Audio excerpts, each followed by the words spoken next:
Richard Dawkins' The God Delusion was first published 20 years ago this year, and I thought that this anniversary would be as good an excuse as any to revisit the book, to go back and read it, and to give some of my thoughts on how the book has aged over those past 20 years. And the reason I'm doing this is twofold. So the first is that the God Delusion, whatever you think about it, has become probably the most famous, I would say the most infamous work of atheistic literature that has ever been published. So certainly there have been books published with an atheistic bent, where you have authors who are arguing against particular elements of religion or promoting an atheistic worldview. But I don't think there has ever been a work of literature on the topic of atheism published that has had the sort of general impact and achieved the same level of fame as the God Delusion. You can ask ordinary people to name a work of atheistic literature. This is probably going to be the first book that they will cite. So whatever you think about it, it is important in that sort of pop culture sense, I would say. But secondly, and most importantly, I wanted to revisit this book because I haven't read it for 20 years, and frankly, I could remember very little about it.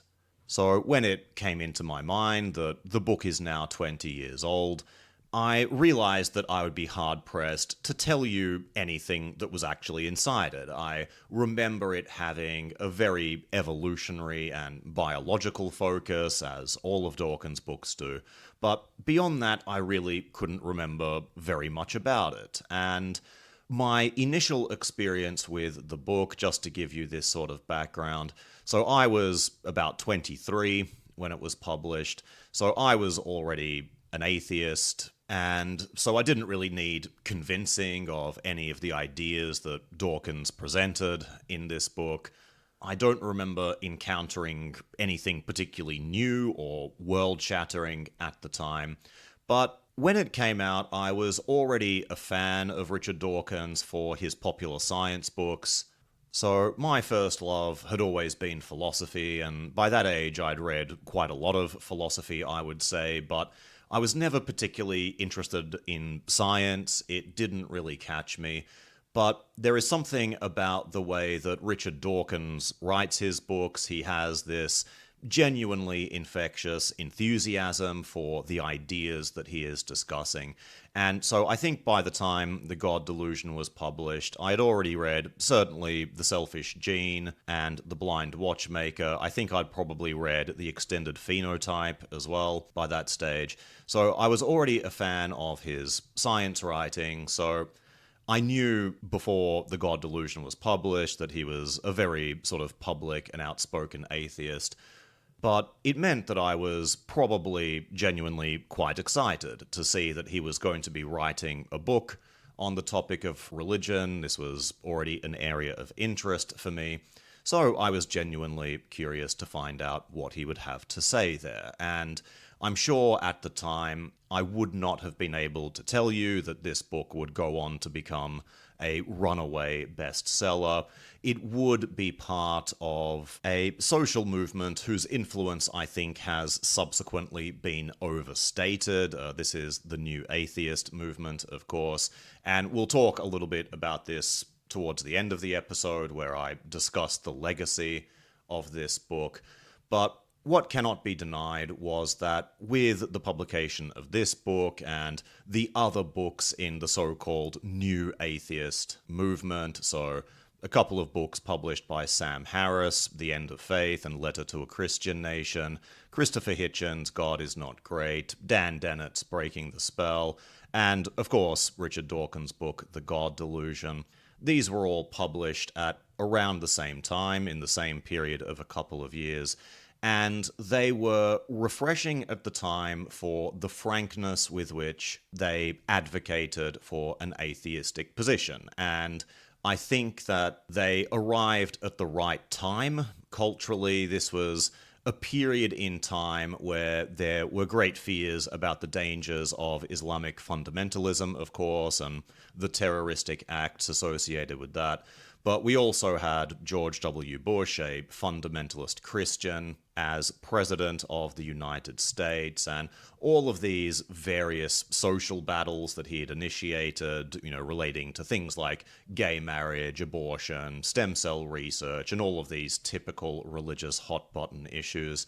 So by the time this book came out in 2006, I think there was already a general skepticism and wariness of religion in the public sphere, and these books did come in as a kind of breath of fresh air.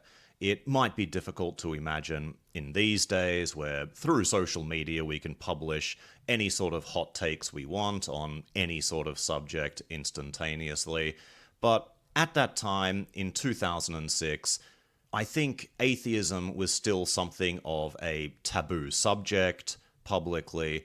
And so this so-called new atheist movement, and again, I think it's important not to overstate its influence, but there was no doubt that for many atheists at the time, it really was a kind of breath of fresh air.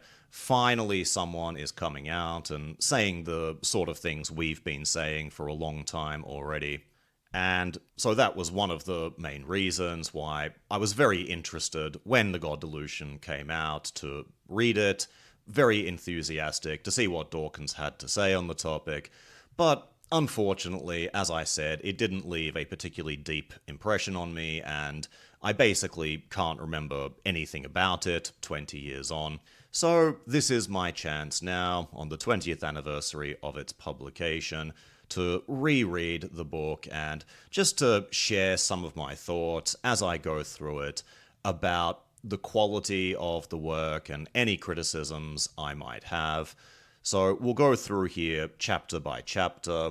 I'll give you some particular quotes that I find interesting from the book, discuss some of the things that Dawkins has to say on these topics, and then, of course, give you my own thoughts on where I believe Dawkins has gone right and where he has gone wrong. But before we move on to the book itself, it might just be worth spending a moment to talk about Richard Dawkins, the human being, because it is pretty difficult, I think, to separate this book from Dawkins' personality in general, let's say. So he did become the sort of de facto figurehead of what we might call the new atheist movement. And I think that he has received a lot of heat for his occasionally acerbic style. He is very blunt and direct in his disdain for religion. So for a lot of atheists, and myself included at times, this can be pretty off-putting. And I don't intend that as a purely stylistic criticism. I think that there is something clearly a little bit rigid and doctrinaire in the way that Dawkins thinks. He is an incredibly literalistic thinker with incredibly fixed ideas about the best way to arrive at particular truths. So there are times where it's pretty clear that he is out of his depth discussing broader philosophical or theological issues, because I think he's pretty open about the fact that he doesn't really take these particular disciplines very seriously. So he's always going to try to approach every issue from a rigidly scientistic stance and to basically continually appeal to the hard sciences in support of what he's trying to say. And this comes through pretty clearly in The God Delusion, of course.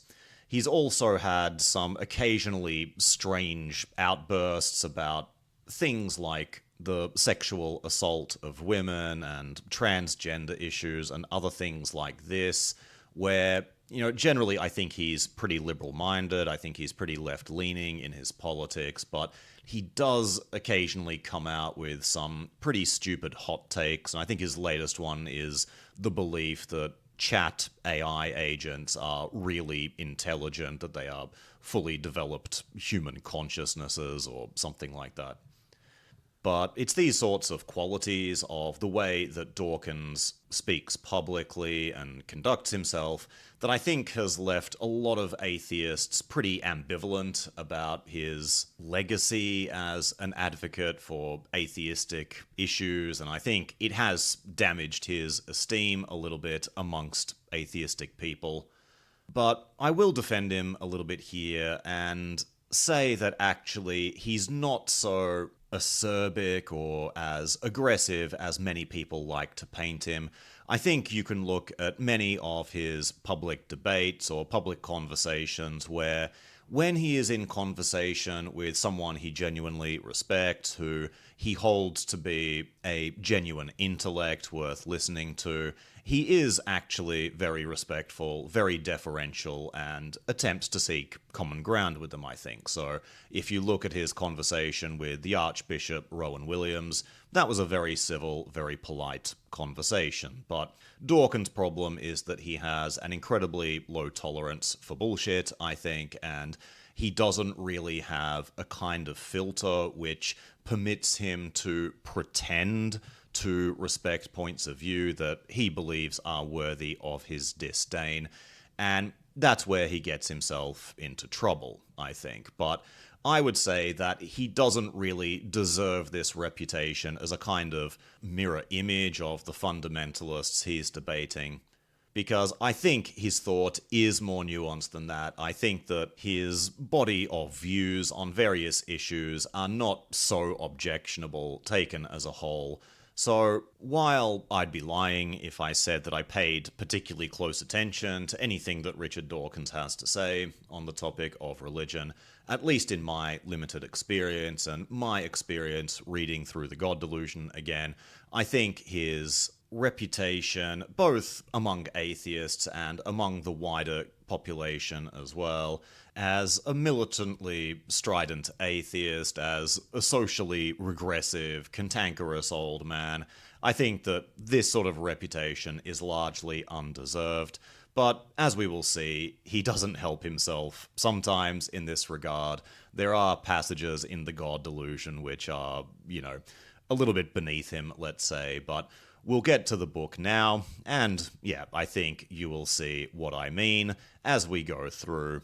That I don't think Richard Dawkins really deserves that sort of negative reputation, but at the same time, I don't think he needs to be celebrated as a kind of intellectual colossus either. So, the first chapter is titled A Deeply Religious Non-Believer, and immediately from this first chapter, we encounter a few themes that are going to crop up again and again in this book.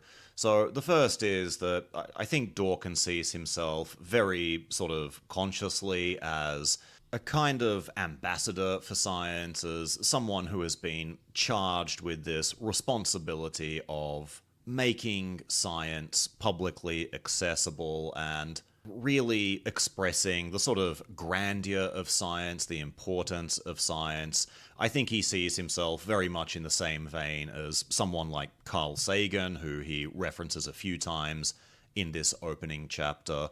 And what he stresses here from the beginning is that science has its own sort of spirituality. It does permit us to look out at the world in a sense of wonder. And so I think he explicitly actually calls himself spiritual in this sense, but he also goes to great lengths, of course, to stress that this sort of scientific spirituality is very different from other forms of spirituality. So I think it is important for him to impress on people the fact that he is not just some miserable old curmudgeon, that he really does find a sense of wonder and beauty in the world, but that for him, of course, this is informed by the scientific method as opposed to religious hocus pocus. The second common theme, which reveals itself in this opening chapter and becomes a sort of running theme throughout the book, is what we might refer to as Dawkins' anxiety of influence. He seems very, very motivated to stress that clever people, that intellectual luminaries from the past were not really religious, or at least not religious in the sense that we might understand that term today. And I think that this sort of fawning respect, we might say, for intellectual figures of the past, it's very much an Oxbridge mentality, perhaps, where the citing of venerated old names is really taken as a critical part of intellectual arguments. But in this chapter, he stresses, for example, that even though scientists like Einstein, Stephen Hawking, and so on occasionally make reference to God, that they are, of course, using this language metaphorically, that when Einstein says something like, God does not play dice, Dawkins wants to be clear that Einstein is, of course, not talking about the biblical God. He's talking about an abstract metaphorical figure. And it does seem to genuinely terrify Dawkins in a way that some of his revered intellectual figures from the past might be mendaciously reappropriated by his theistic opponents as potentially harboring theistic beliefs. But to me, it's a kind of weird fixation. I mean, does it really matter if Einstein believed in God or not? Is that really going to change the fact of the matter, whether or not there is a God? But this comes up time and time again, where particularly revered figures from the past have to be shown by Dawkins to either not have been religious, or at least not to have been religious in the way that we understand that term today. And yeah, as I said, I think it's a kind of weird quirk. It's a weird fixation for him to have.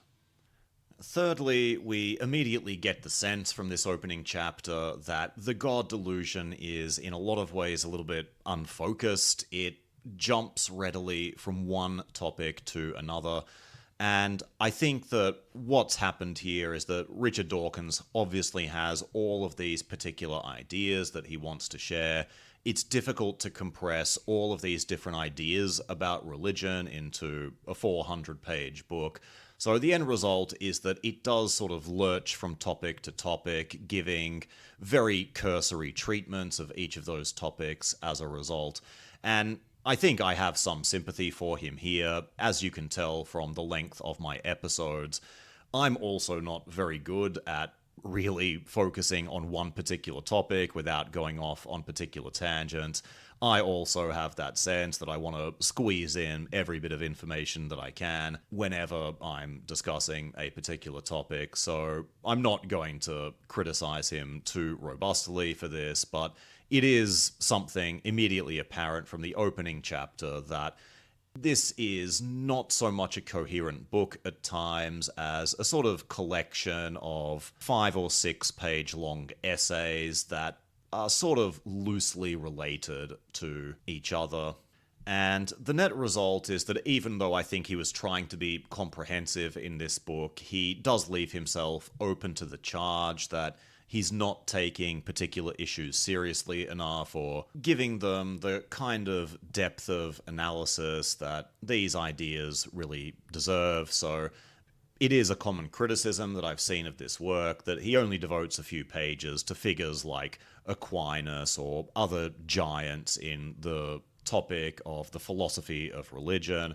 So how can you possibly, prove the atheistic position if you're not willing to engage more deeply with these thinkers? And this is, of course, a popular book written for a popular audience. I think these sorts of criticisms are unfair. It doesn't set itself out to be a work in the philosophy of religion. It's not attempting to be a systematic debunking of particular arguments for God. So I think that a lot of these criticisms, which criticize Dawkins for failing to include something that someone might feel to be important, is a little bit unfair, because this is a book written for a popular audience. It does cover a huge range of different issues. So inevitably, there are going to be some issues which are treated more briefly than a lot of people would like. But while I think it's unfair to judge Dawkins for what he failed to include in this book, I think that certainly the way that he does engage with particular issues is a little bit flippant at times, and we'll see some examples of that. So I think those sort of criticisms are valid, but as we go through the book and I make particular suggestions about how it could be improved or about how arguments could be developed a little bit better, it is important to keep this in mind. It is a book for a popular audience. It is not attempting to be an academically rigorous treatment of the philosophy of religion. And so I think that the book has to be read on those particular terms, as opposed to comparing it to the kind of book that we believe should have been written instead. And the fourth major theme of this book, which is also made apparent from this very opening chapter, is the fact that Richard Dawkins doesn't believe that he is under any obligation to be polite or gentle in his treatment of religion. So the final section of this first chapter is entitled Why We Should Not Treat Religion with Kids' Gloves. And I think that this particular style has become unfashionable, a little bit cringeworthy since the publication of this book. And I don't think that many atheists today believe it's really necessary to treat religion with open, conscious disdain, or to make fun of religious people for believing in big sky daddies or anything like that.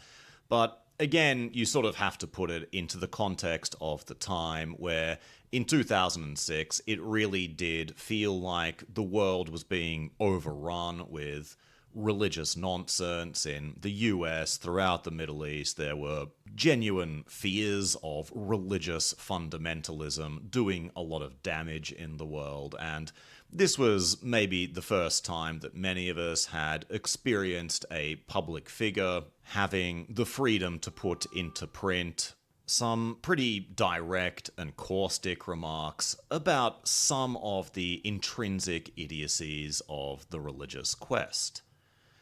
And, of course, the downside of this is that this sort of rhetoric, which would come to define the new atheist movement, was incredibly off-putting, I think. Certainly to religious people, of course, but I think even to fence-sitters and even to many atheists, a lot of the rhetoric seemed a little bit childish and a little bit over the top, and it failed, I think, to properly distinguish between fundamentalistic religious beliefs, which certainly do deserve to be ridiculed. I mean, the Christian nationalism of the Bush administration, the Islamic fundamentalism of Al-Qaeda, these do deserve to be ridiculed. These do deserve to be condemned in the strongest moral language available to us. But Dawkins here, and the new atheists in general, I think really did fail to ethically distinguish between these more extreme versions of religion and just the normal, everyday religion that most people are familiar with and engage with. Now, they, of course, would say that we do still need to criticize moderate religion because it is the moderates who sort of pave the cultural space for these more extreme fundamentalist forms of religion, and I think we'll talk about that a little bit later. But from this very first chapter, Dawkins certainly does make it very clear that he's not going to be diplomatic just for diplomacy's sake, that he is going to be very sort of open and strident about what he believes the intellectual failings of religion are. And we will see exactly what this looks like in practice from the first paragraph of the second chapter. So, Chapter 2 is titled The God Hypothesis, and it begins with this, I would say, almost infamous paragraph. It reads, quote, "The God of the Old Testament is arguably the most unpleasant character in all fiction.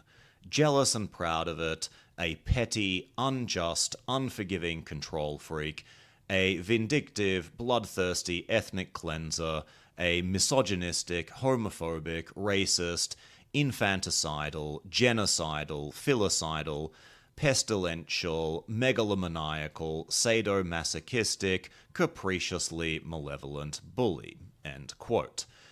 So if you entered this book with any sort of doubt about what sort of tone Dawkins would take towards religion, I think that gives you a pretty good indication of where he sits.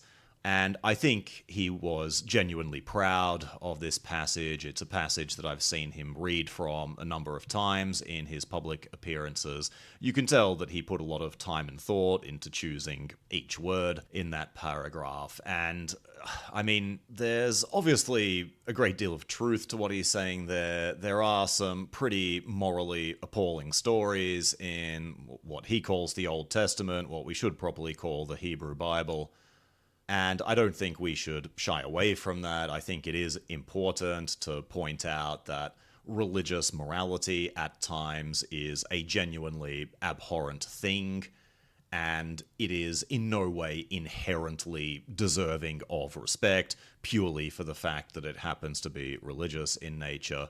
But it's difficult not to read a passage like that through the lens of the past 20 years of atheistic discourse, let's say, and that passage just makes Richard Dawkins sound like an edgelord atheistic Redditor with a fedora and genuinely antisocial tendencies, and I don't think it's a kind of passage that any of us would really celebrate today.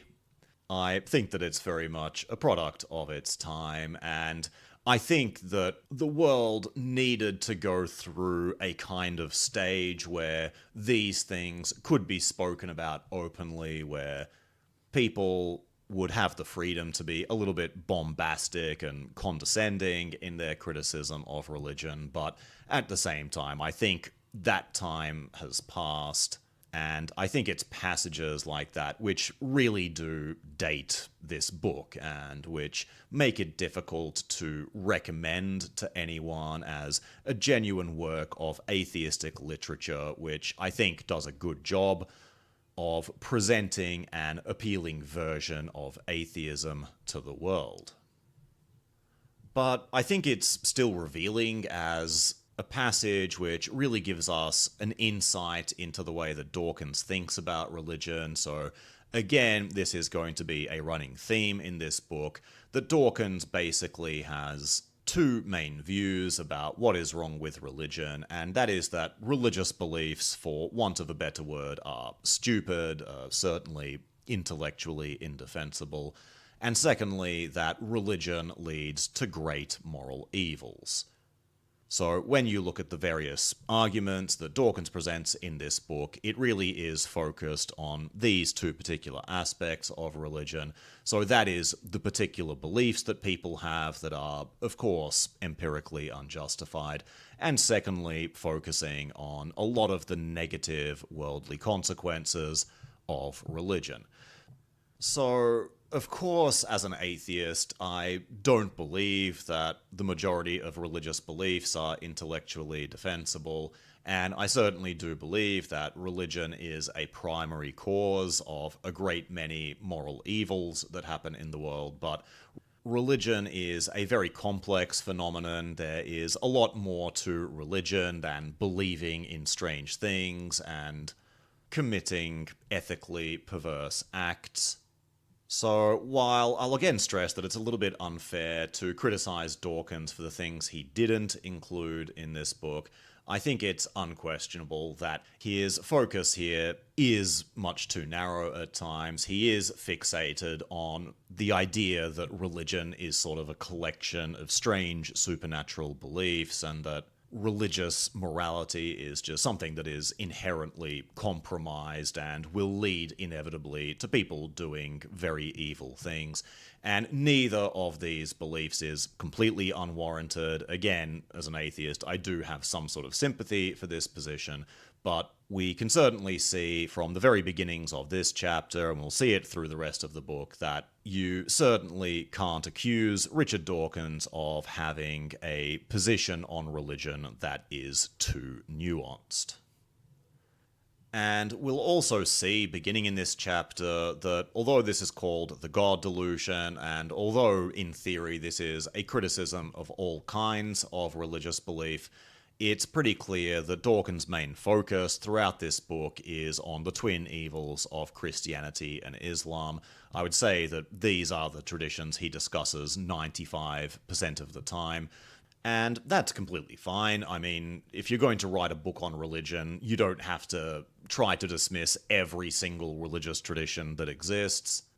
That would obviously take far too long, and there are enough similarities between different religious traditions that a criticism of one, of course, will also be applicable to many others. But at the same time, I think if you want to genuinely understand religion, and if you want to understand why religion has some of the manifest problems that it does, you have to look beyond these monotheisms because, as I've stressed throughout this podcast, monotheism is actually historically a pretty aberrant branch of religion. Most religious traditions that have existed have been polytheistic. They have been based on things like animistic beliefs, so animism is probably the most primal form of religion, and the form that religion has taken for most of human history. So while, of course, these sorts of religious traditions are slowly being supplanted in the world by the monotheisms of Christianity and Islam, I think it's certainly a mistake to treat these two faiths as sort of paradigmatic religions, because self-evidently they are not. And particularly if you are going to take an evolutionary approach to the emergence of religion, as Dawkins does later, you have to take these non-monotheistic religious traditions seriously, because these are the forms of religion which were the first to emerge, and therefore I think probably stand to give us more information about the kinds of evolutionary pressures that might have led to the development of religion, the kinds of cognitive biases which might lead otherwise intelligent people to believing in pretty strange things. So the fact that Dawkins is summarily uninterested in anything but Christianity and Islam is sort of a problem for what he is setting out to achieve here. And just to give you an example of this, this is what he has to say about polytheism. So he writes, quote, "How did the Greeks, the Romans, and the Vikings cope with polytheological conundrums? Was Venus just another name for Aphrodite, or were they two distinct goddesses of love? Was Thor with his hammer a manifestation of Wotan, or a separate god? Who cares?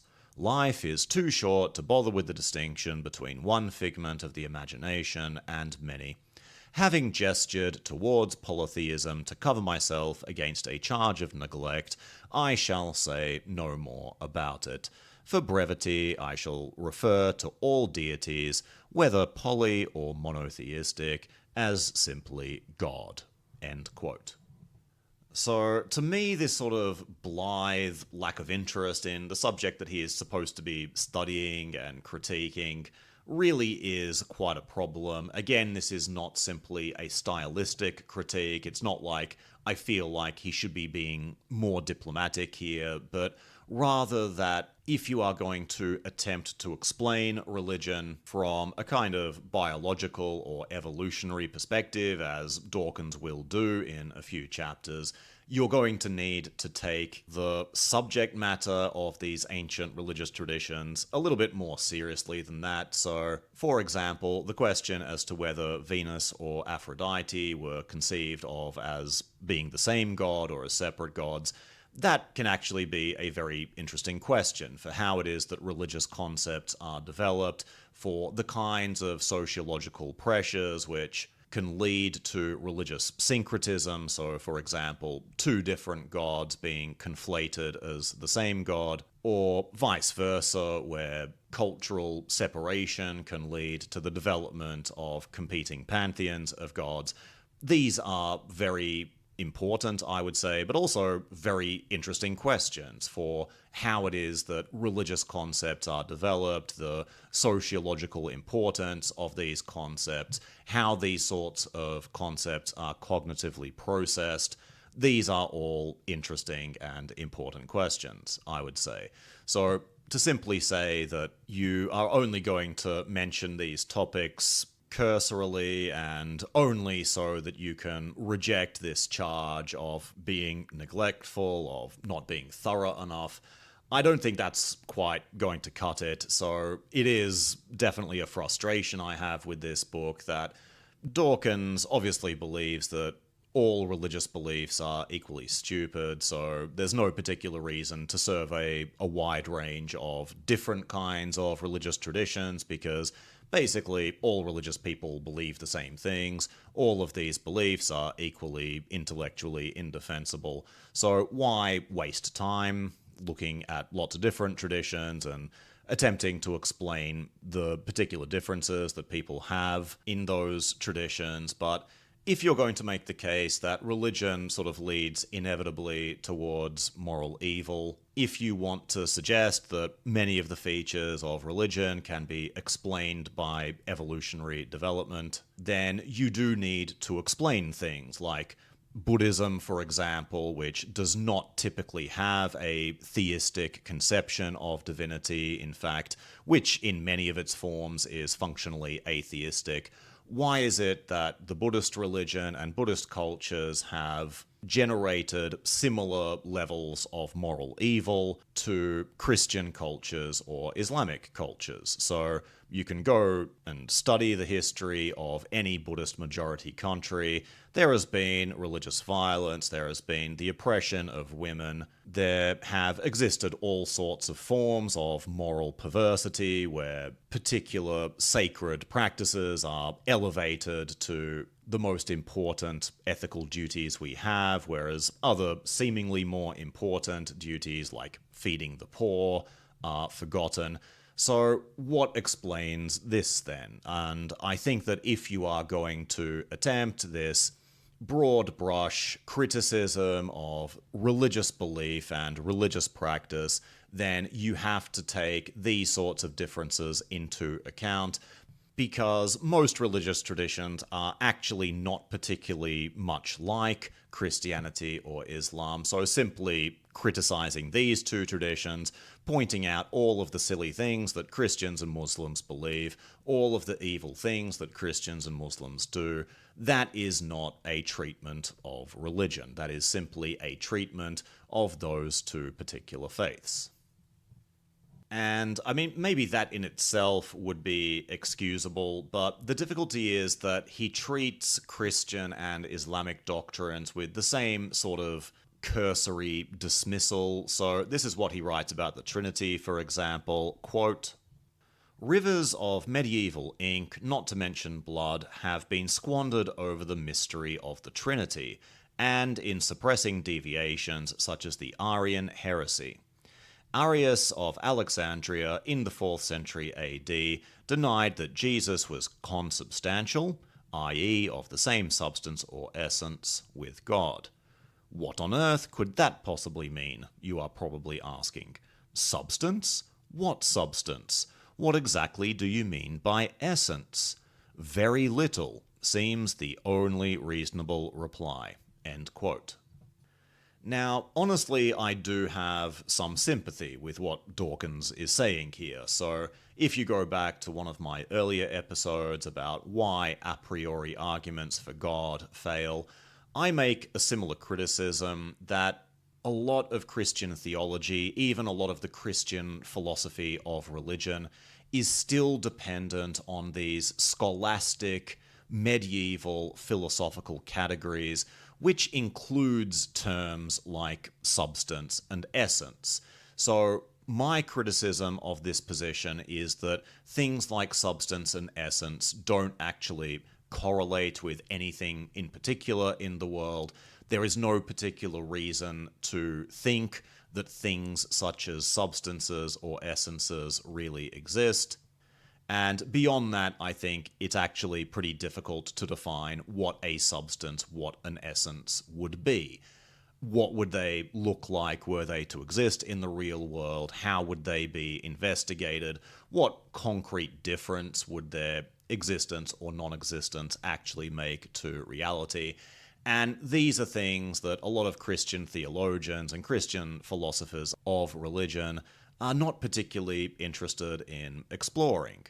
They are simply posited as, it's very obvious what we mean by substance and essence. You can't deny that these things exist.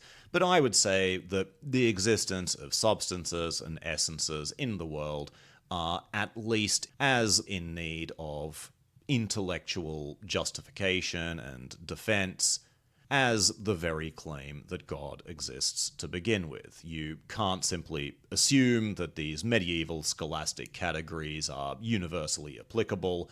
You have to be able to demonstrate that. So that would be my position, and to that extent I agree with what Richard Dawkins has said here, but the problem, of course, is that Dawkins didn't actually say any of that. He just dismisses substance and essence as representing very little, making no attempt to justify or explore that point of view. So he puts out this bon mot and moves on, and that is his argument against the rationality of the Christian Trinity. So this is an issue that I really should be agreeing with Dawkins on. I agree that Christian conceptions of the Trinity depend on fairly specious sophistry in order to get off the ground, but you need to try a little bit harder than Dawkins did here. You can't just say these terms mean very little and then move on. That's not going to be a particularly convincing, certainly not a particularly interesting argument for anyone to come across. And if the only thing that you want to say about the Christian concept of the Trinity is that terms like consubstantial are a little bit silly and meaningless, then, why bother bringing it up in the first place? Did this passage really need to be here? Has anything been proven? Has our understanding of the world been advanced in any way? No, it seems like Dawkins just needs a chance to air his disdain not only for Christian doctrine, I think, but also for esoteric, philosophical quibbling. And again, I sympathize with him on this point, but there are better ways to present it. But there are times in this chapter where I think Dawkins' sort of supercilious ignorance of particular religious arguments and religious rationality in general actually works to his advantage, where I think we have a situation where sometimes you need the naive eyes of a child in order to be able to recognize that the emperor isn't really wearing any clothes. And he advances a couple of arguments here, which I think for many atheists would be kind of cringeworthy, and certainly it'd be sort of easy fodder for religious believers to dismiss as evidence that Dawkins doesn't really understand what he's talking about here, and I don't think those criticisms are unfair, but there's a couple of points where he makes arguments which I think are genuinely pointing at something very important, even though they are sort of framed in very naive ways which betray a definite ignorance of the current state of discourse on these topics. So take this passage, for example, where Dawkins writes, quote, "God's existence or non-existence is a scientific fact about the universe, discoverable in principle, if not in practice. If he existed and chose to reveal it, God himself could clinch the argument noisily and unequivocally in his favor. And even if God's existence is never proved or disproved with certainty one way or the other, available evidence and reasoning may yield an estimate of probability for his existence far from 50%. End quote. Now, on the one hand, this really is quite a childish argument. You could imagine a 9-year-old asking a similar question like, well, if God really exists, then why doesn't he reveal himself? Why doesn't he speak to the world and say, hello, I'm God, or write, God exists on the surface of the moon, or something along these lines? And so the absence of this sort of evidence, the absence of spectacular revelations of God's existence count against the likelihood of God existing. And yeah, I mean, it's a pretty naive argument in that sense, and of course, religion has had to face up to these questions before, but what it essentially offers in reply are a set of cliches that, you can't put God under the microscope. God is not that sort of being. You shouldn't expect God to prevent overwhelming evidence for his existence, and so on and so forth. So it's the kind of question that most people have moved past by the time they turn 12, but there is, I think, something important at the core of this sort of question. And again, that's why I think it sometimes takes someone with a little bit of naivety on these sorts of topics to puncture some pretty unjustified conceits. So, of course, a believer can say that God is under no obligation to reveal himself. He might have good reasons for remaining hidden and so on. But we can imagine a wide-eyed child asking the very pertinent question, well, why? Why does he remain hidden? Why would he not want to reveal himself? Why is it that God's existence leaves absolutely no empirical trace in the world? And these, I think, are actually pretty deep theological problems.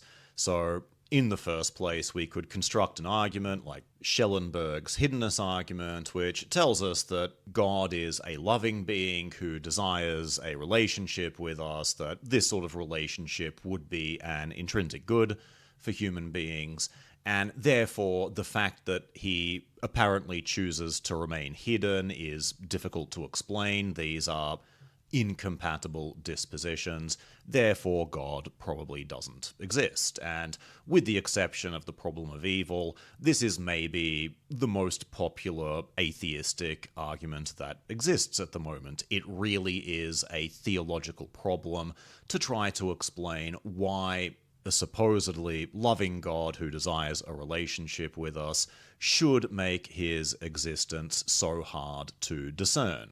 And tired cliches like, you can't put God to the test, you can't put God under the microscope, won't cut it. If you want to undermine the hiddenness argument, you need to come up with very definitive reasons why there is no empirical evidence for God. But more importantly for me is also the question of whether God matters, so this is something I've already discussed at length.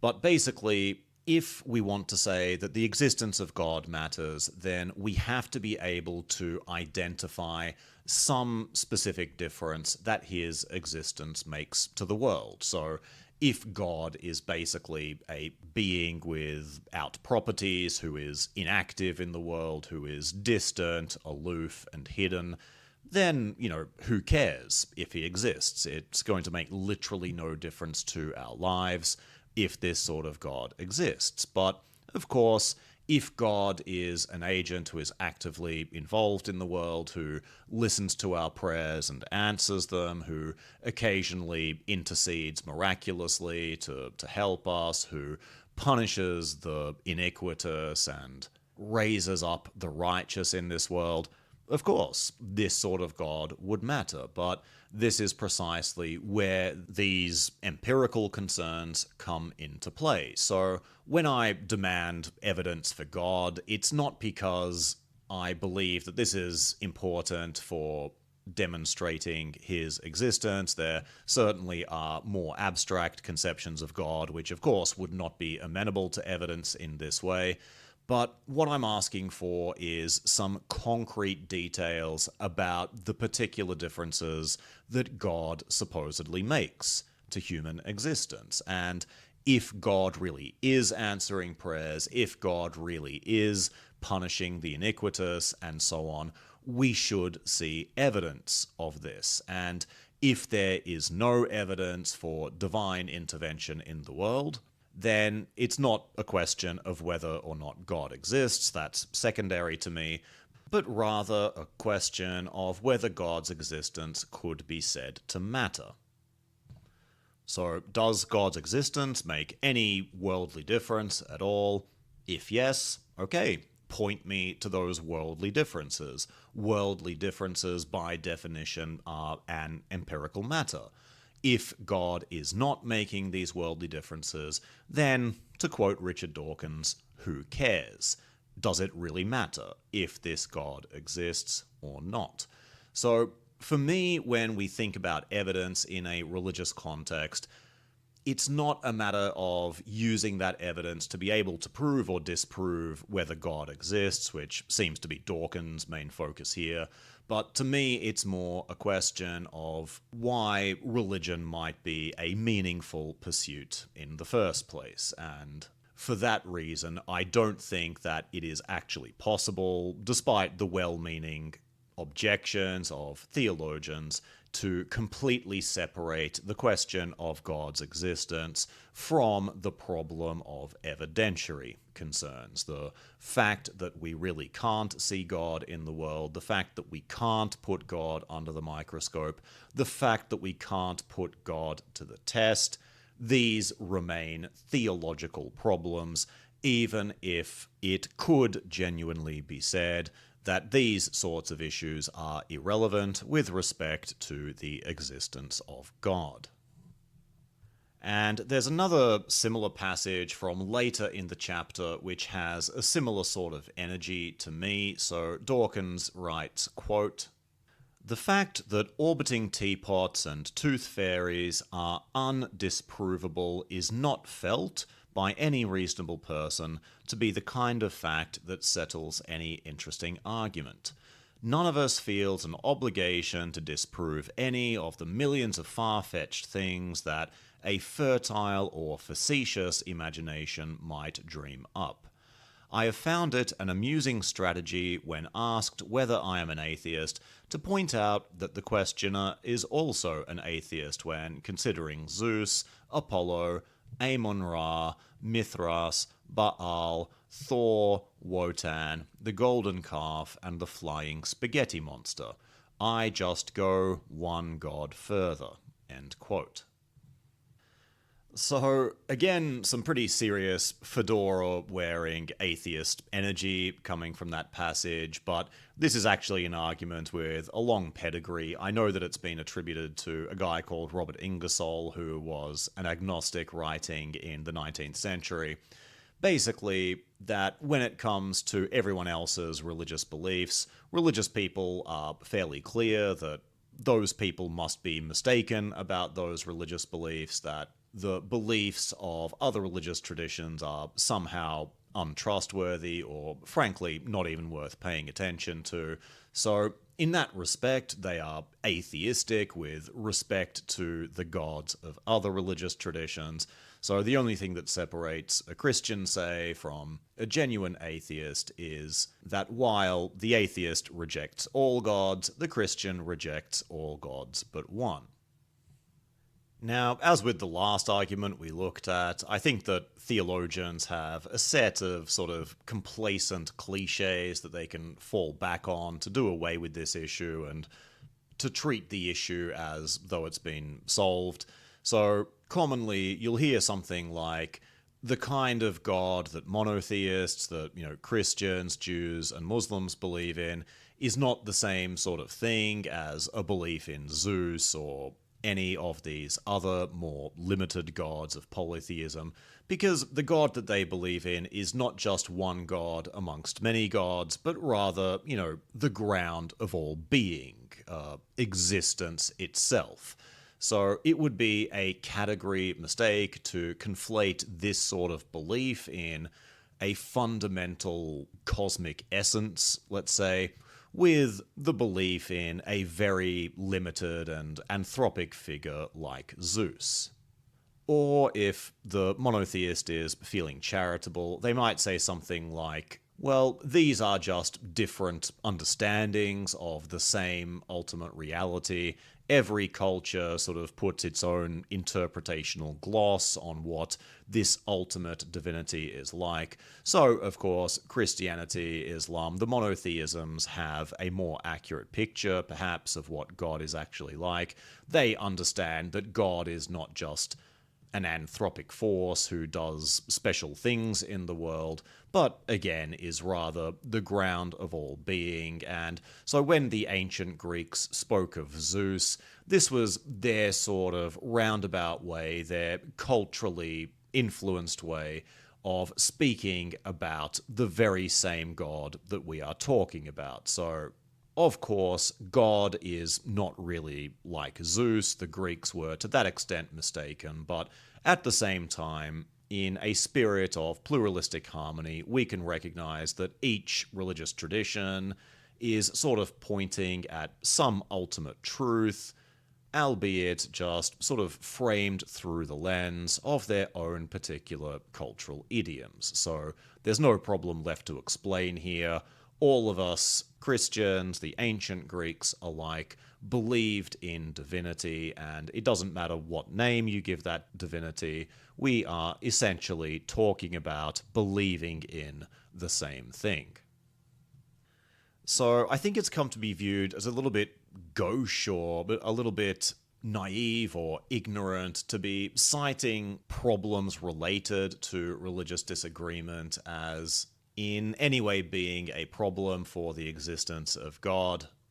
I don't hear many serious thinkers citing this sort of argument as a reason to believe that God doesn't exist, but I think if we plumb the issue a little bit deeper, we actually find, or at least in my opinion, we should find that the problem of religious disagreement is a serious theological issue, and it's one of those issues where the scope of the problem only really becomes apparent when we start to encounter more philosophically serious and in-depth arguments about the nature of God and the nature of our relationship to God.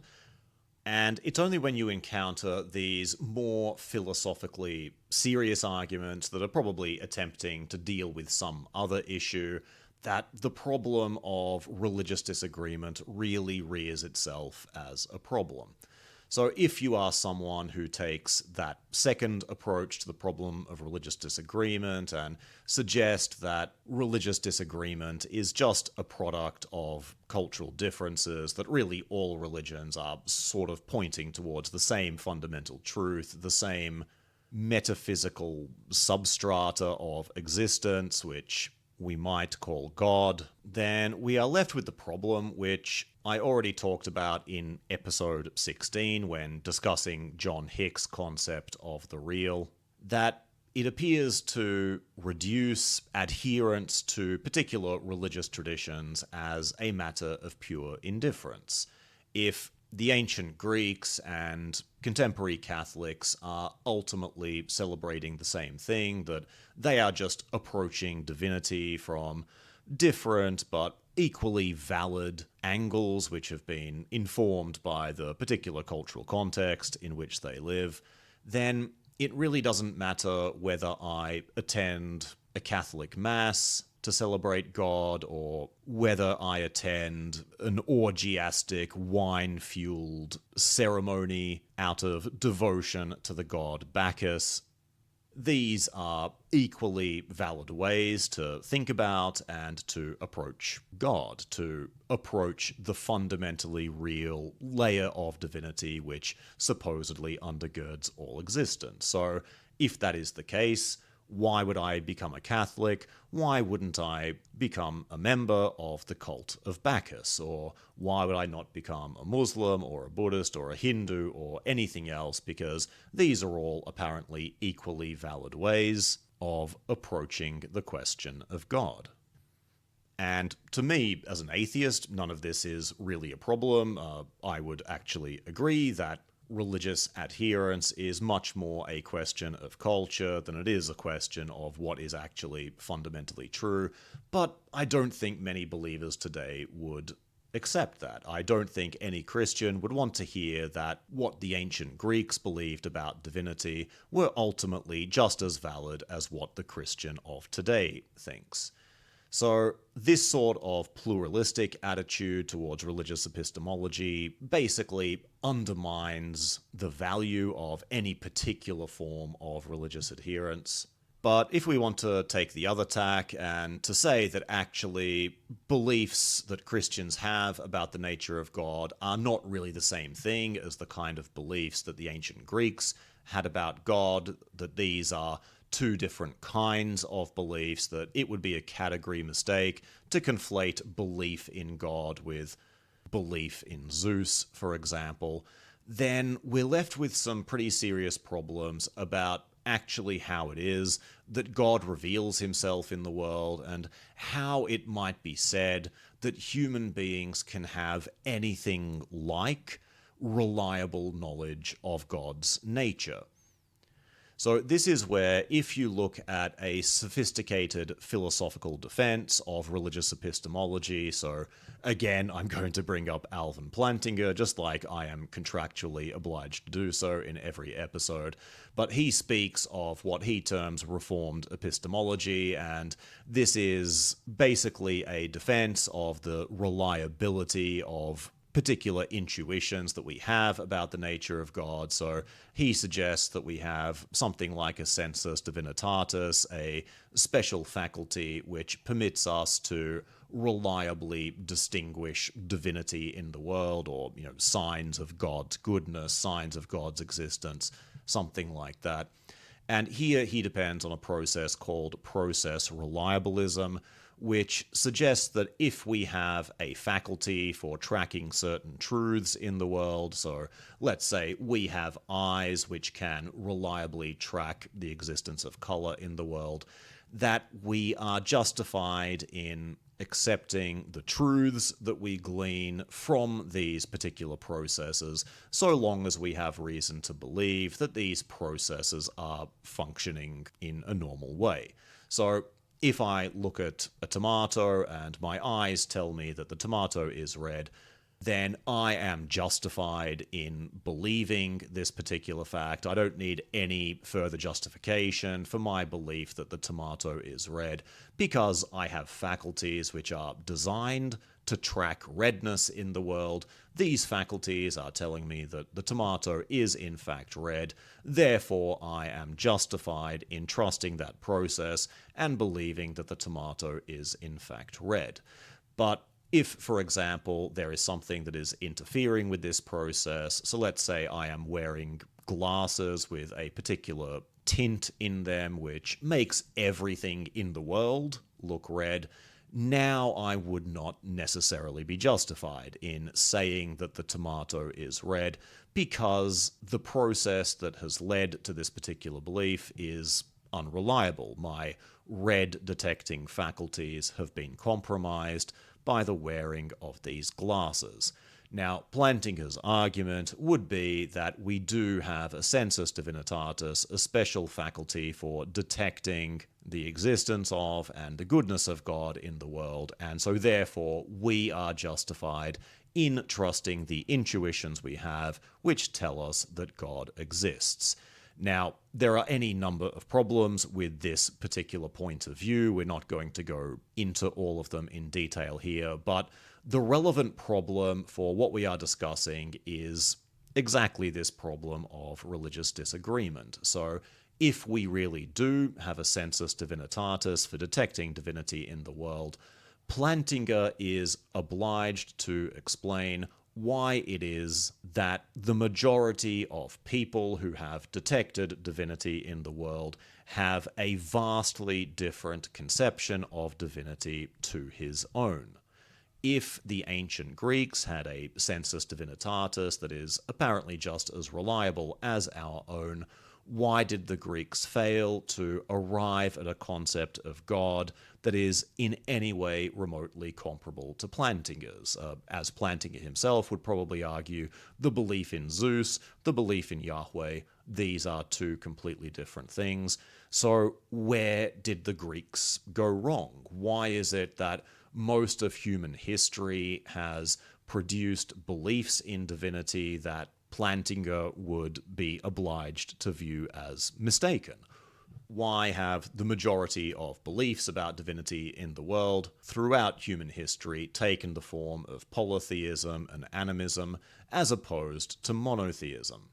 What is going wrong with our God detection faculties?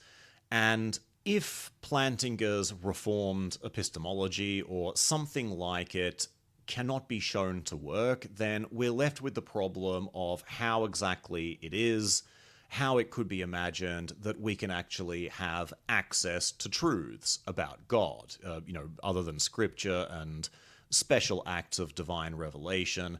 It seems as though we are basically cut off from attaining any kind of true knowledge about God. So these sorts of epistemological discussions in the philosophy of religion about how it might be that we could come to have knowledge of God are extremely important for matters of theology. You can't simply say, well, who knows how we have knowledge of God, because these questions bear very directly on some very pertinent theological issues. What does God want with us? What is God like? What is the appropriate way to worship God? Perhaps, why should we even have faith in God to begin with? If you can't come up with a coherent epistemology for the genesis of religious belief, then a lot of these theological problems result. So I know that I'm getting hopelessly off topic here, as usual, but to bring it back to what we've just been saying, when Dawkins talks about how many believers today will sort of blithely reject the possibility of gods like Zeus or other gods from polytheistic pantheons existing, then what are their grounds for that actually, and what is it they believe, which explains this overwhelming preponderance of what are, from their perspective, very, very badly mistaken beliefs about the nature of divinity. Where does this come from? How is it that God has permitted this to happen throughout human history? Why is it only in the last 2,000 years of, at least 40,000 years of human existence that we've finally been able to cotton on to this idea that God is singular, that God is the fundamental ground of reality, and so on?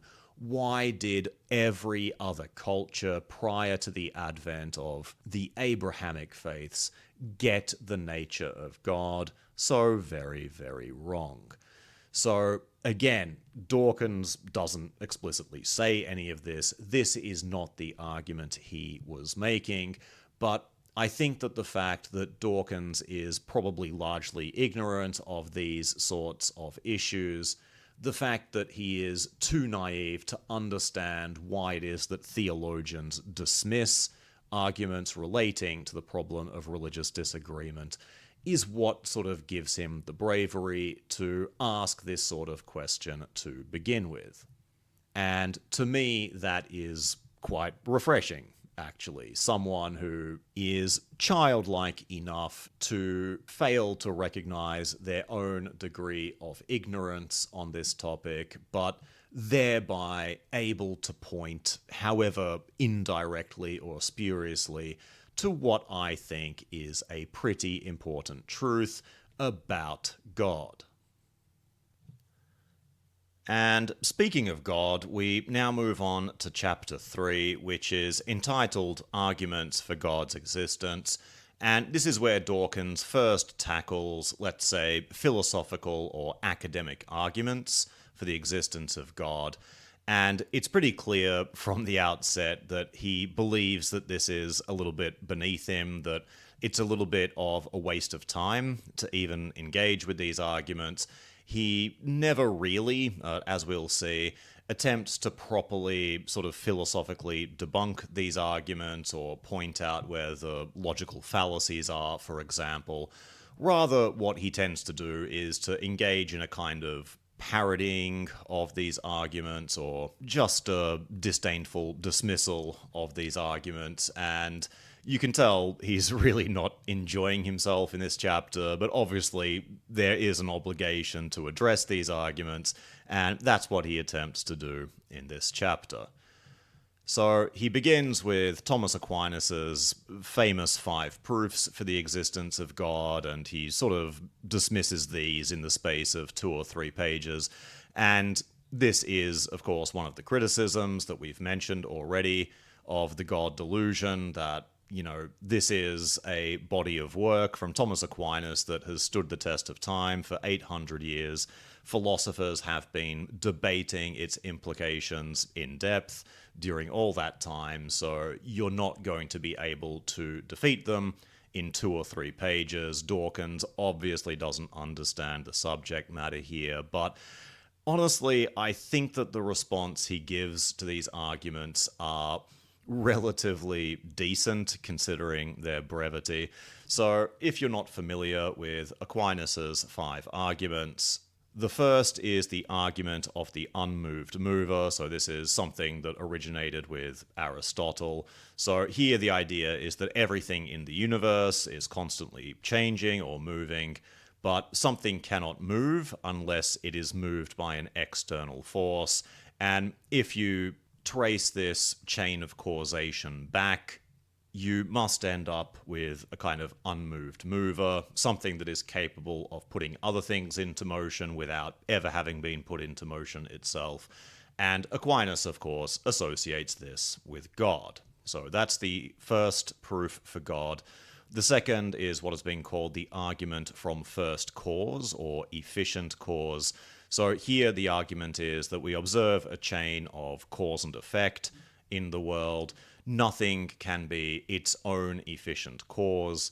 So therefore, this whole chain of causality must have been instigated by some first cause, some uncaused cause. And again, of course, we are to associate this with God.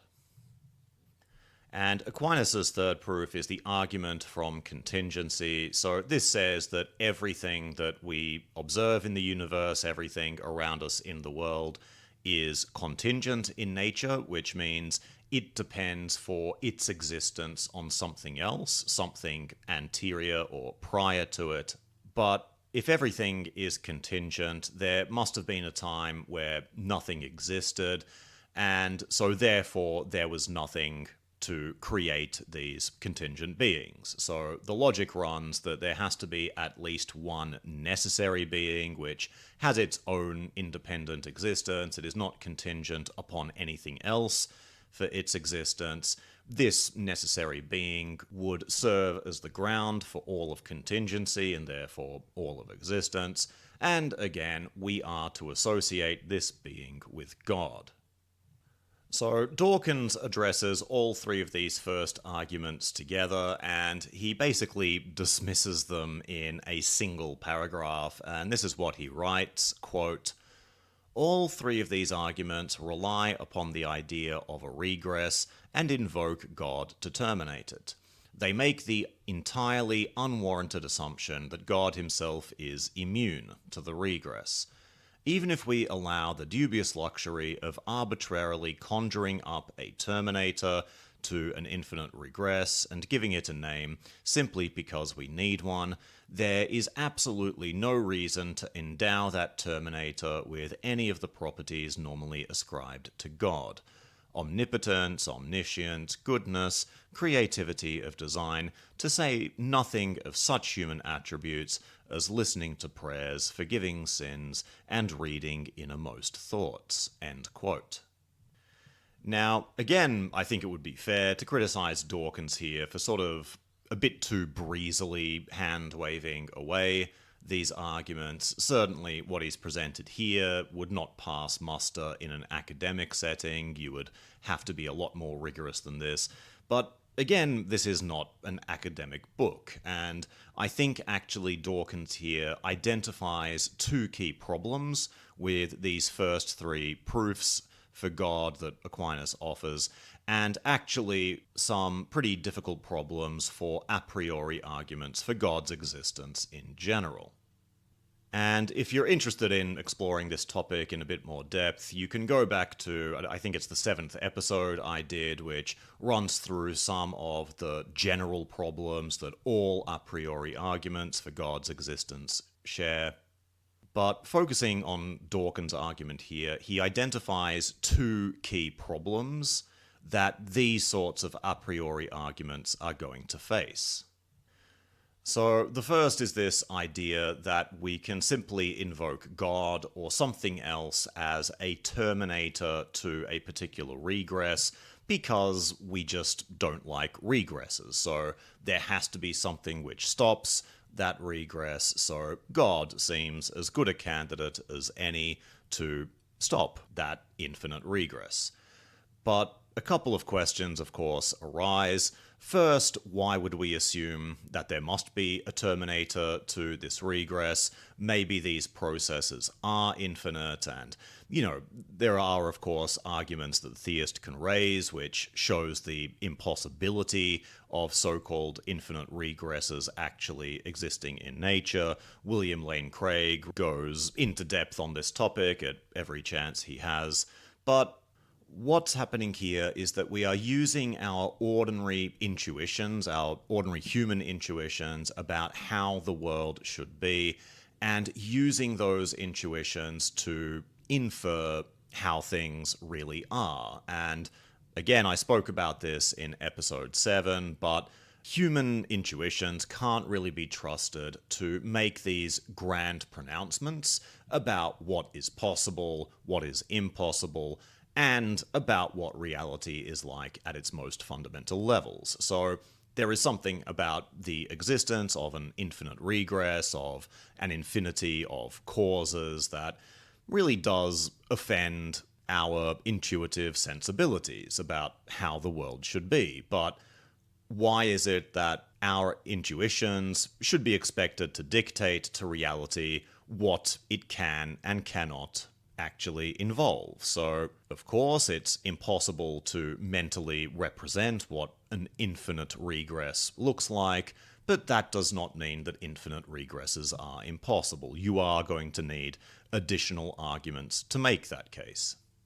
And given that those arguments themselves are going to depend also on human intuitions, we kind of enter an intellectual infinite regress of our own, where we are using our intuitions to justify our intuitions, and so on and so forth, until we actually get some empirical data on whether or not it is possible for an infinite regress to exist. And I can't imagine what that sort of empirical data would look like.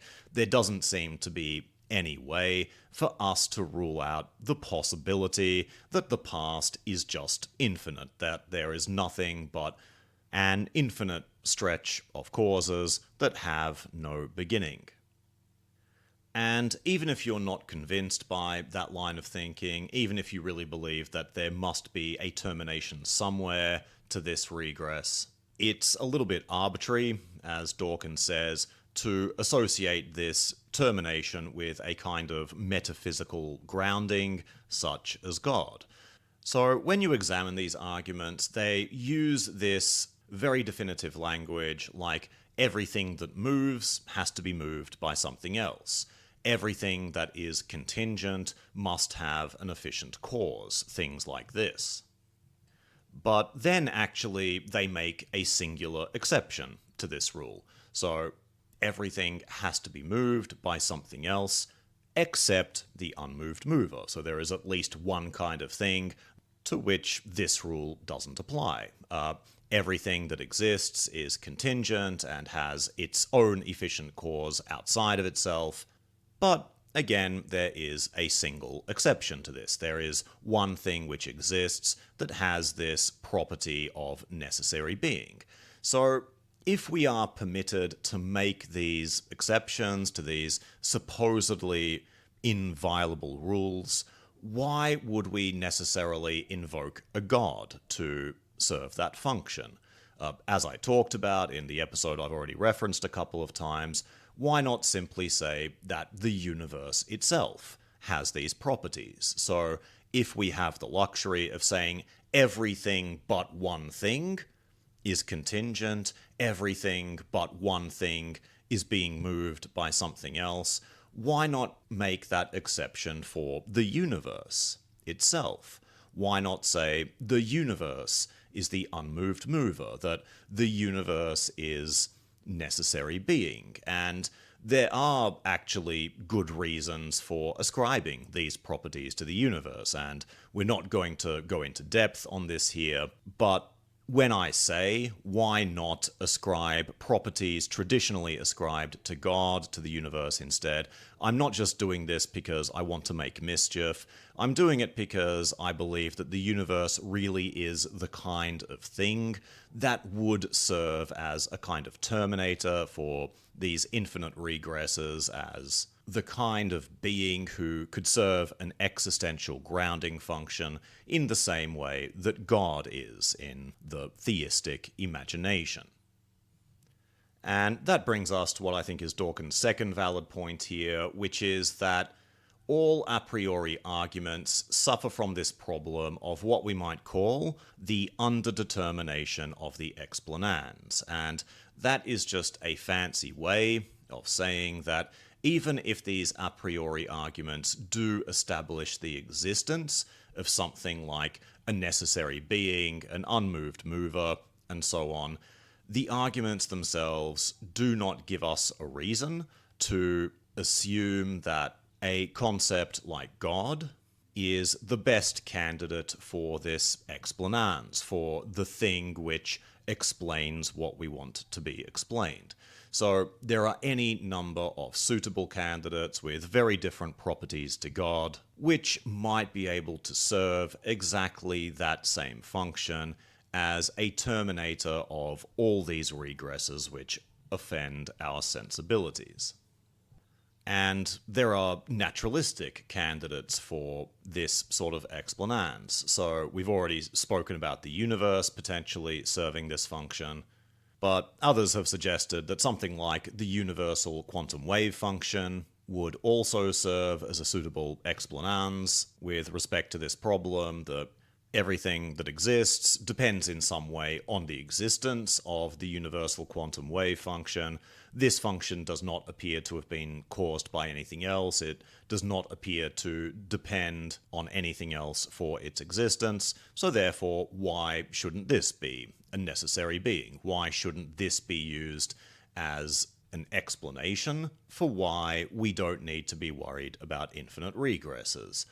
Others, like Ladyman and Ross, and again I think I've mentioned this at some time before, have suggested the theory of ontic structural realism, which posits that what they term structure, which, as far as I can tell, refers to mathematical relationships basically, is what is foundational to everything that exists. So they use this as a fundamental ontology, as, while they wouldn't use this language, it would serve as well as a kind of terminator for this infinite regress. And even if you want to say that the first cause, that the unmoved mover, must be somehow metaphysical or supernatural in nature, there are no end to the candidates that might serve this function. So Tao, Brahman, the gods of pantheism and deism, these are metaphysical concepts which serve as the ground of everything that exists, the ultimate explanation for everything that exists, but they do not very closely resemble the God of traditional theism.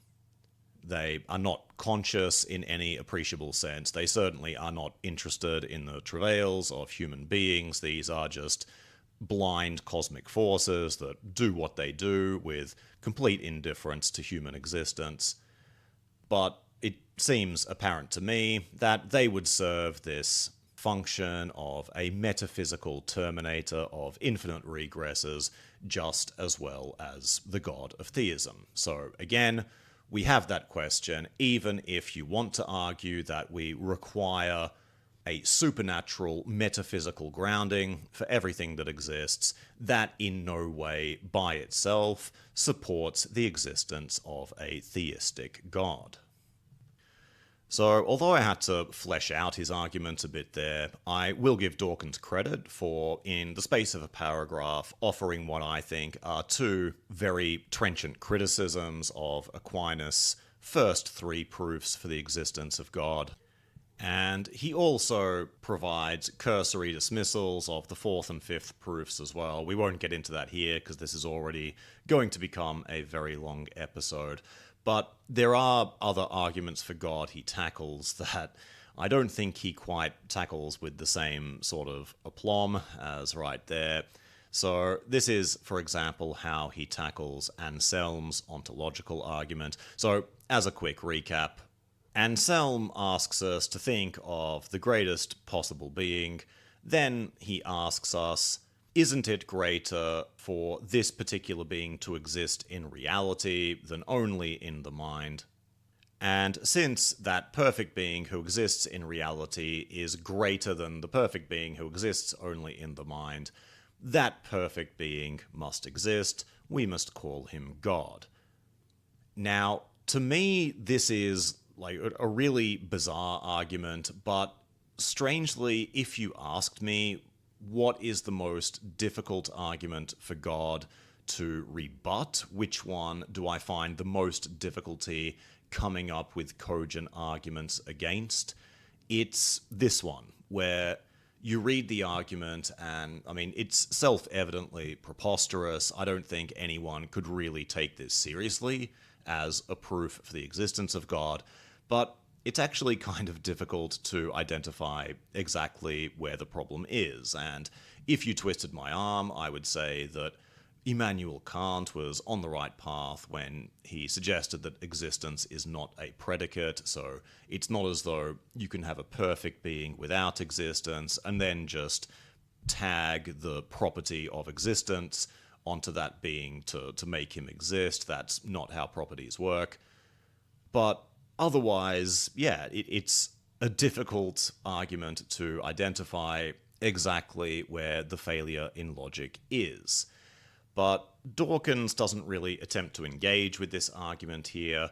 What he does instead is to try to parody the argument by presenting it in the form of a dialogue. And this sort of parody, this sort of ridicule, apparently serves as a rebuttal of the argument. So this is how he writes it, quote, "Bet you I can prove God exists."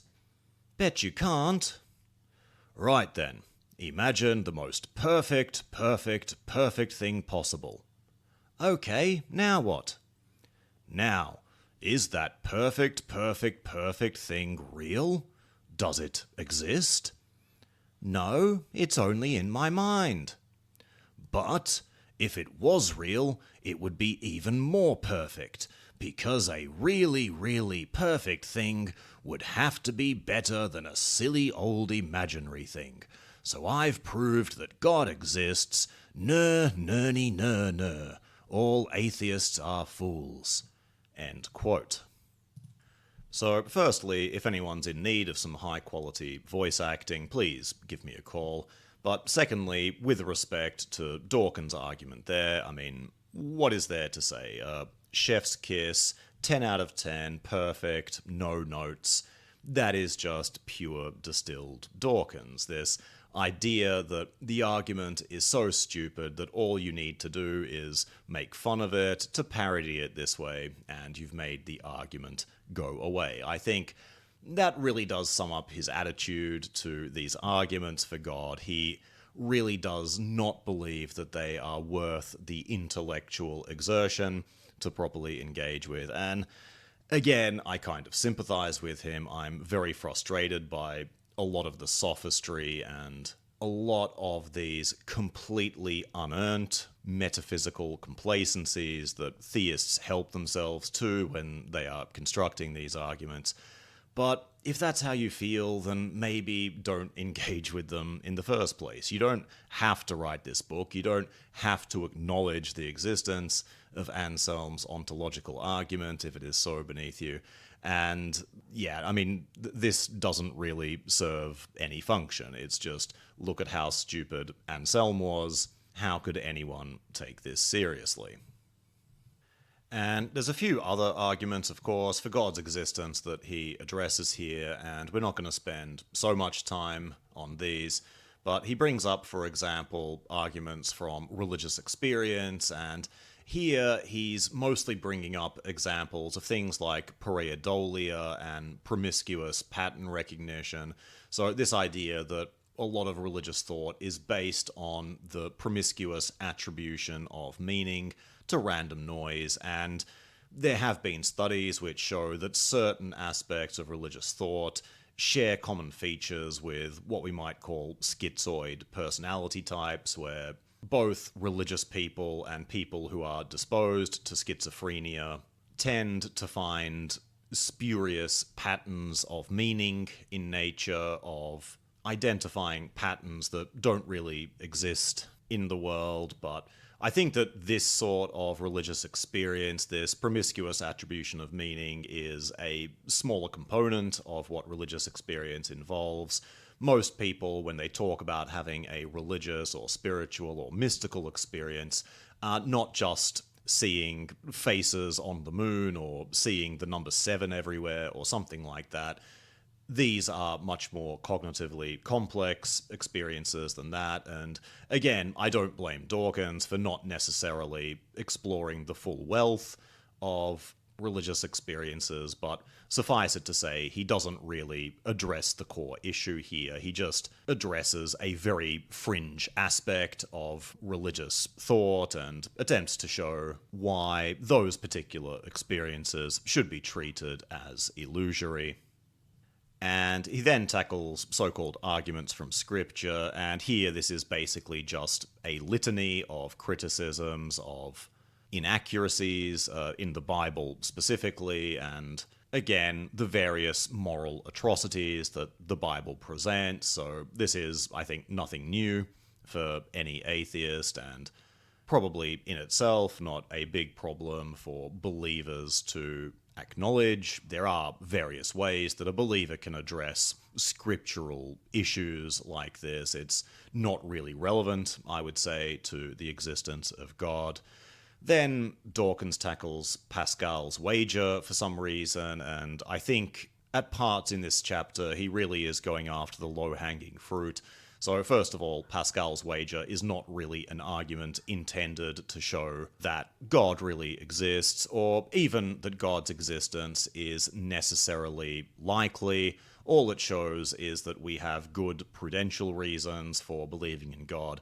And even then, I mean, you never hear serious philosophers of religion, serious theologians, offering Pascal's wager as a justification for belief in God. So I'm sure that there are some Christians, for example, who invoke this argument occasionally, but again, it's low-hanging fruit, and showing that Pascal's wager is misguided in its intentions doesn't really have any bearing on the existence of God. And then he addresses what he calls the argument from admired religious scientists, which is this common trope of Christians especially appealing to the religious belief of venerated scientific figures from the past, so people like Newton, maybe people like Einstein, and so on. If they were believers in God, hey, isn't that a good reason to believe in God too? And again, this is not an argument that I hear any serious philosopher of religion actually advancing, but this is one that I think really does get Dawkins' goat a little bit. As we've said, he really does have this Oxbridge fixation on venerated intellectual luminaries from the past, and I think it really does hurt him to see names like Newton and Einstein and others invoked as a reason for justifying religious belief.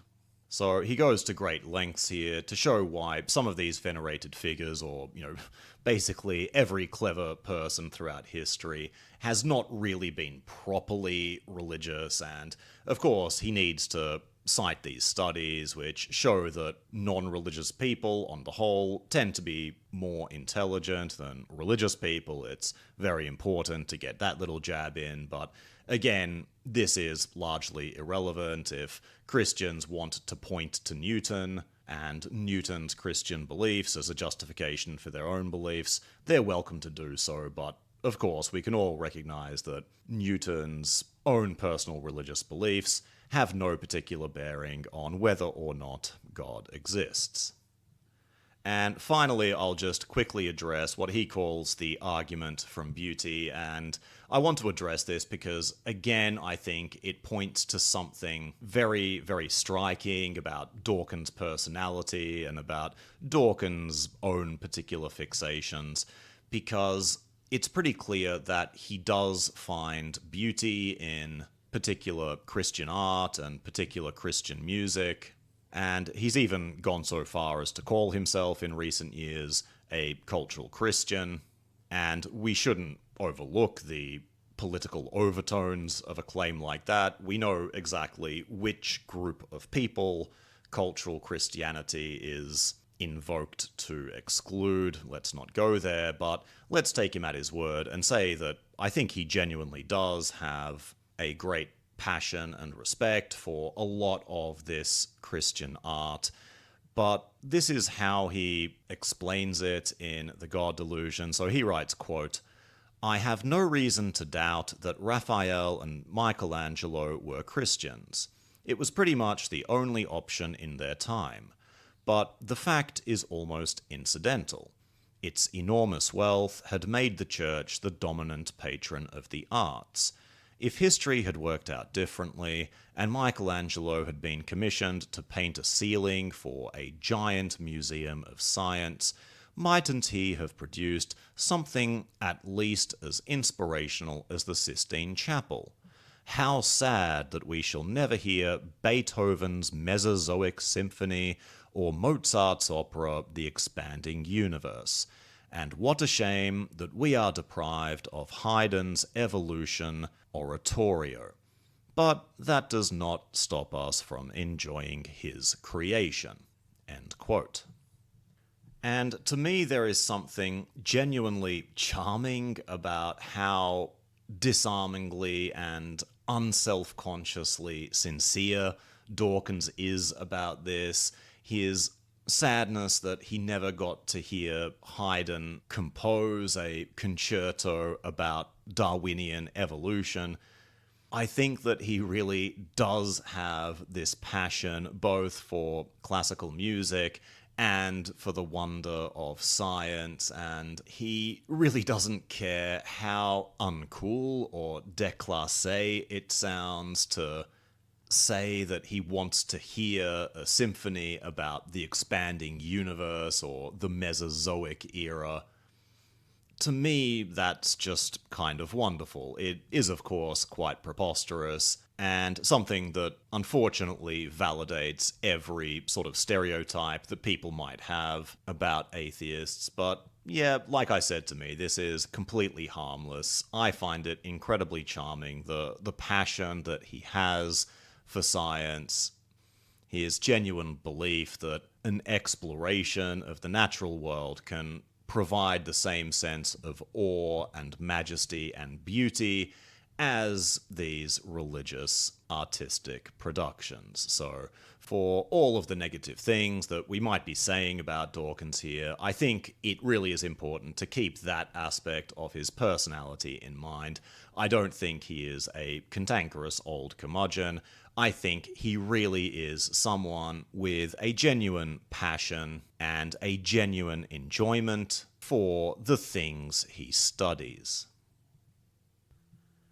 Chapter 4 is entitled Why There Almost Certainly Is No God, and this begins the sort of core of the book. So this chapter and the two chapters which follow it are very much focused on Darwinian issues, I would say. And this is, of course, Dawkins' area of expertise, and this is, I think, what he is most interested in writing about. So he doesn't just see Darwinian natural selection and these sorts of processes as purely explanations for the biological world. I think he really does view Darwinism as a kind of tool that can be used to explain a great many phenomena in the world, and there really is a genuine passion he has for thinking through particular issues in Darwinian terms, imagining how Darwinism can be applied to a particular subject in order to explain it. And of course, sometimes this might be a touch inappropriate. There are some things that Darwinian processes of natural selection can't really explain, but it's not going to stop him from trying, and I kind of admire the effort. But it's these 3 chapters at the core of the book which are probably the greatest memory I have of the God Delusion from reading it the first time, where I did come away with the feeling that really this was just another book about Darwinism, that Dawkins really isn't interested in addressing particular philosophical or theological issues related to the existence of God. What he's interested in is talking about Darwinism, and we're going to see a lot of this in the next 3 chapters. So he begins with a fairly extended discussion of what Darwinian evolution involves, and here he identifies the chief virtue of Darwinian evolution as an explanation, and that is that it is a path to explaining how it is that very simple, basic, blind, and dumb processes can actually produce things like biological organisms of great complexity. So, an overriding theme in this chapter is going to be that Darwinian evolution is a superior explanation for many of the things we find in the universe, because it alone provides this explanation for how we get complex things from very simple beginnings. And as we'll see, Dawkins is going to argue that God is not a good explanation in this regard, because God is not a simple thing. But before we get to that point, he first discusses the anthropic principle, which is this idea that because we find ourselves existing, it's natural that we would find ourselves existing in a universe to which we are adapted, which has the properties necessary to sustain our existence, because, of course, if that universe did not have those properties, we would not be here to wonder why we don't exist. So I don't think the anthropic principle can be used as an explanation for why the values of the universe are, and I don't think Dawkins uses it that way either. But it is a useful thing to keep in mind that when we are talking about the values of the universe being what they are, we have to recognize that we exist because we have adapted to the universe in which we live, rather than viewing the universe as something that was created or adapted to accommodate our existence.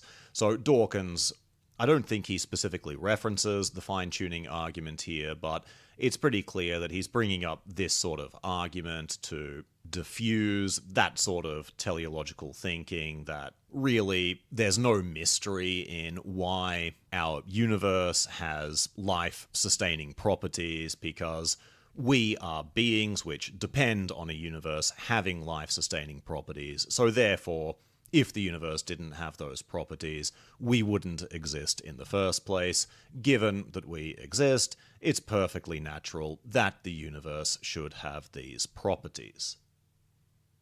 So there's nothing particularly objectionable there. This all makes sense. I think we can all agree that Darwinian evolution is a very powerful explanatory tool, and that we have to keep the anthropic principle in mind when discussing the particular properties of the universe in which we find ourselves.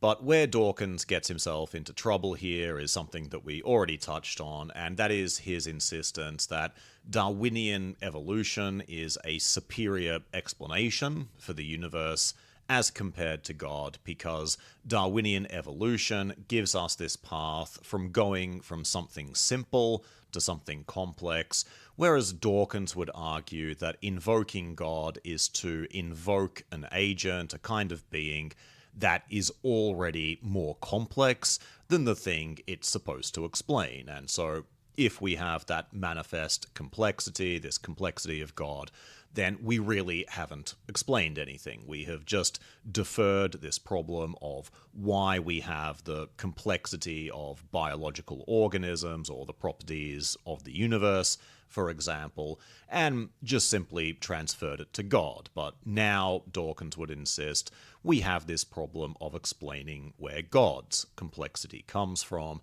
so we haven't really explained anything. We've merely deferred the complexity in need of an explanation to a different place. And I say that this sort of argument is going to get Dawkins into trouble because it does invite the criticism that I don't believe is fully unwarranted, that he fails to understand what he's talking about, that he doesn't understand what the concept of simplicity means when applied to God. So this sort of argument provides easy fodder for theistic apologists, because what they are going to say is that when they talk about the simplicity of God, and therefore why God has certain virtues of an explanation, they are talking about substantial simplicity, that God is a single, simple substance, which is entirely devoid of internal parts, and therefore, by definition, is the most simple thing that could possibly exist. God is perhaps the only thing in existence that is not divisible in this sense. So if you are going to argue for God as a complex being, as Dawkins' argument seems to depend on here, you're going to need to do a bit better than to say that in order to create the universe, you have to be a pretty complex thing to begin with, whereas theologians would say, no, God is of a single substance, he is indivisible, he is perfectly simple, so therefore actually God, in this respect at least, is a superior explanation to Darwinian evolution, perhaps.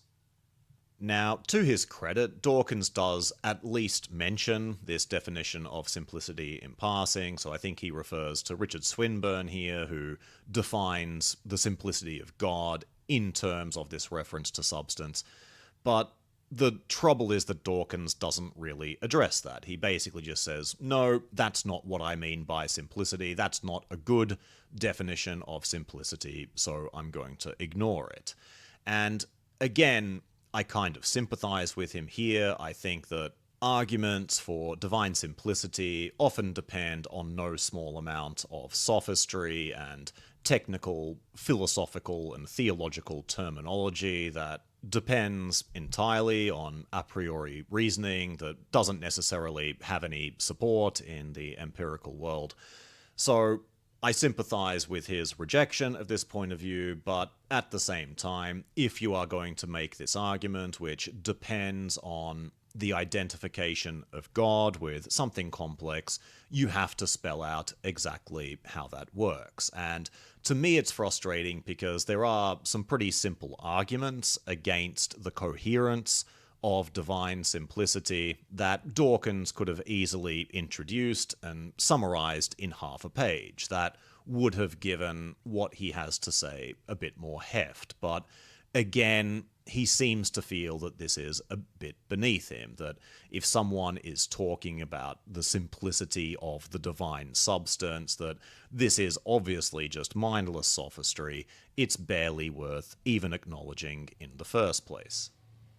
But as I've said, the arguments against divine simplicity can actually be relatively simple in themselves, and expressed relatively quickly, and made accessible to a general audience. So again, I wonder why Dawkins hasn't included these.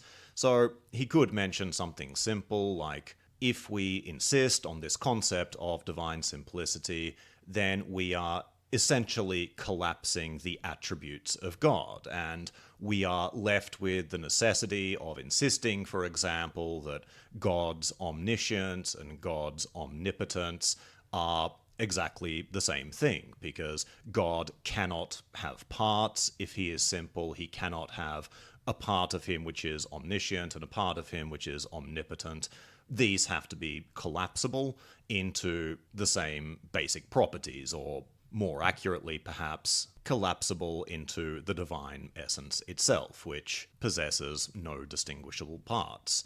And more troubling for theology, it would also have to insist that God's love for us and God's willingness to see us suffer, to burn in hell, for example, or to suffer worldly injustices, are both the same thing, or that his mercy and justice are the same thing, or that God's doing and thinking are the same thing. So that we can't really talk about God making choices, for example, because, again, that would imply a kind of internal division, that he has a set of possibilities, a set of potential ways of being ahead of him, and he selects one to the preference of others. Well, if we insist on divine simplicity, then God cannot make these sorts of choices. Basically, everything he does is an act of metaphysical necessity, in a way. And quite apart from the fact that these sorts of claims are incoherent and I would say internally self-contradictory, there are also troubling theological consequences to this. If you define God in this particular way as a perfectly simple substance, you are left, I think, with some pretty unpleasant consequences with respect to how we are then obliged to define God and how we are to understand God and the kinds of things he's doing in the world.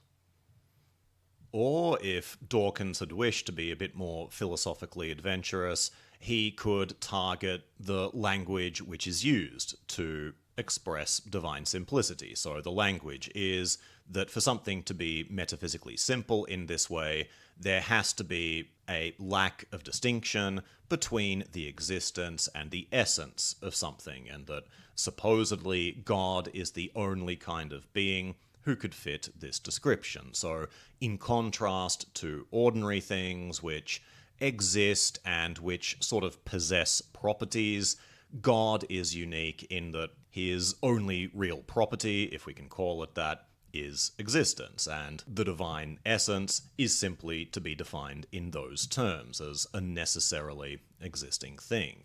But we could first of all point to the fatuousness of this language. So we've already said that scholastic language, like appeals to essences, don't have to be taken seriously by the interlocutor in arguments such as this.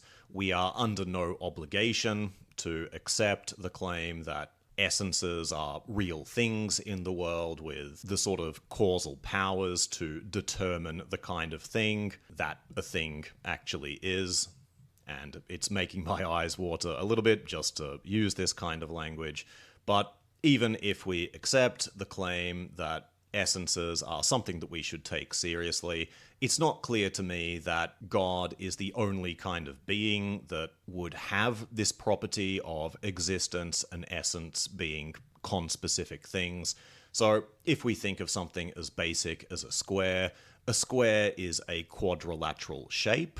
And so, according to this logic, we would say that the square exists and it has the property of being quadrilateral. But think about what happens if we start squishing the square together so that it now only has 3 sides instead of 4. Well, it's not just that we have changed the properties of the square, but actually the square in itself has ceased to exist. We have created a triangle in its place. There is no more square to talk about here.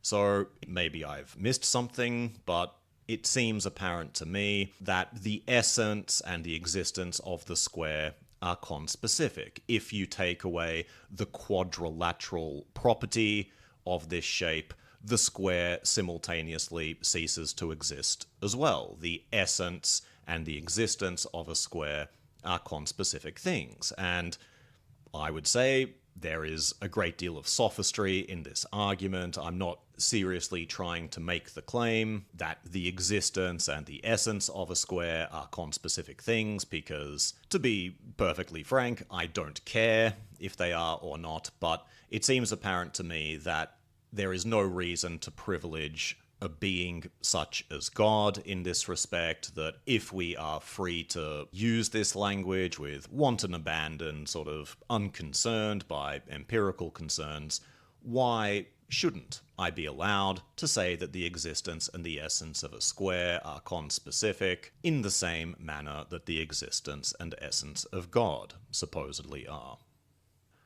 Or an even simpler argument when we're talking about Christians who make this claim of divine simplicity, well, what about the Trinity? And I know that a lot of Muslim apologists have a lot of fun with this, saying that the Islamic conception of God as a unity is a much better exemplification of simplicity than the Christian conception of God as a triune being containing three independent persons, very important to get that language right, that are comprised of a single substance. Well, in what possible sense of simplicity could we say that a Trinitarian concept of God, a being comprised of three persons, is simpler than a conception of God which suggests that God is a single person? I mean, isn't the very Trinity itself a pretty good argument against the idea that God is the simplest possible being? So none of these are necessarily knockdown arguments against divine simplicity. Again, this is an argument that's been raging for a very long time, and indeed there would be many theists themselves who would argue against divine simplicity for many of the same reasons that I've already mentioned. But if your argument depends on demonstrating the incoherence of divine simplicity as an explanation for complex things, why not just quickly bring up these arguments as, I think, pretty clear and easy to understand reasons why theistic claims of divine simplicity are, at the very least, a little bit fatuous. And to his credit, Dawkins does point towards one particular kind of argument or particular reason why he would reject this notion of divine simplicity. So he asks us to imagine God as an agent who is able to track the position, for example, of every single electron in the universe. And Dawkins' reasoning here is that an agent who is capable of doing that must be more complex in a sense than the system he is tracking, so he must be more complex than the entire universe of electrons in itself, and therefore God cannot really be simple. So, of course, this doesn't really address the issue of the simplicity of divine substance, but I think it does point in the direction of a very legitimate grievance against this notion of divine simplicity, and that is the fact that the knowledge of God, or the mind of God, if we're being a bit more metaphorical, has to be something which approaches infinite complexity. And the way to express this is not just that you need to be complex to track the position of electrons in the universe. I think that there might be ways to argue against that. So I've heard theists say, for example, that just because something has a simple substance, it doesn't necessarily mean that it isn't capable of serving a number of different complex functions. So, for example, you can have a knife. A knife, let us say, is a single substance, but it can do many different things. You can use it for cutting, of course. You can use it as a kind of screwdriver. You can use it as a murder weapon. So there's lots of different functions that a single substance can perform. And by analogy, we might say, well, God is able to do lots and lots and lots of different things simultaneously in the world, but that is not necessarily a threat to divine simplicity. But a better way to express this kind of argument, I think, is to make direct reference to God's knowledge. So the way that the omniscience of God is typically expressed is that God has exhaustive knowledge of every true proposition that exists. And what I would say is that propositions, however you want to define these terms, can be more simple or more complex. So I've spoken about this before, but if we take a simple example, like a cat exists, then compare it to a proposition like there is a cat on the mat, the second proposition is more complex in every conceivable sense. It involves more pluralities, more entities. So instead of just thinking about a cat, now we're thinking about a cat and a mat.